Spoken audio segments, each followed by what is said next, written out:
कौन था वह असम का राजा जिसने 1206 ईस्वी में आक्रमण करने आए तुर्की शासक बख्तियार खिलजी को भागने पर मजबूर कर दिया?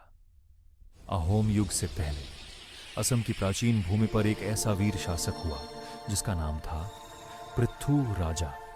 पृथु खेन वंश का एक स्वतंत्र और शक्तिशाली असमिया राजा माना जाता है, जिसका राज्य प्रागज्योतिषपुर और कामरूप क्षेत्र तक फैला हुआ था।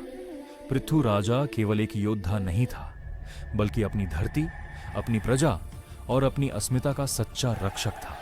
ब्रह्मपुत्र नदी के किनारे बसा उसका राज्य घने जंगलों, नदियों और कठिन भूगोल से सुरक्षित था। पृथु ने अपनी सेना को जंगल युद्ध और छापामार रणनीति में निपुण बनाया था, जो बाहरी आक्रमणकारियों के लिए सबसे बड़ा खतरा थी। 1206 ईस्वी में बख्तियार खिलजी लगभग 10,000 सैनिकों के साथ असम पर चढ़ाया। उसका उद्देश्य कामरूप पर अधिकार करना और आगे बढ़ना था, लेकिन पृथु राजा ने सीधे युद्ध में उलझने के बजाय जंगलों, नदियों और अचानक किए गए आक्रमणों का सहारा लिया। लगातार हमलों, भूख, बीमारी और भूगोल की कठिनाइयों ने तुर्की सेना को पूरी तरह तोड़ दिया।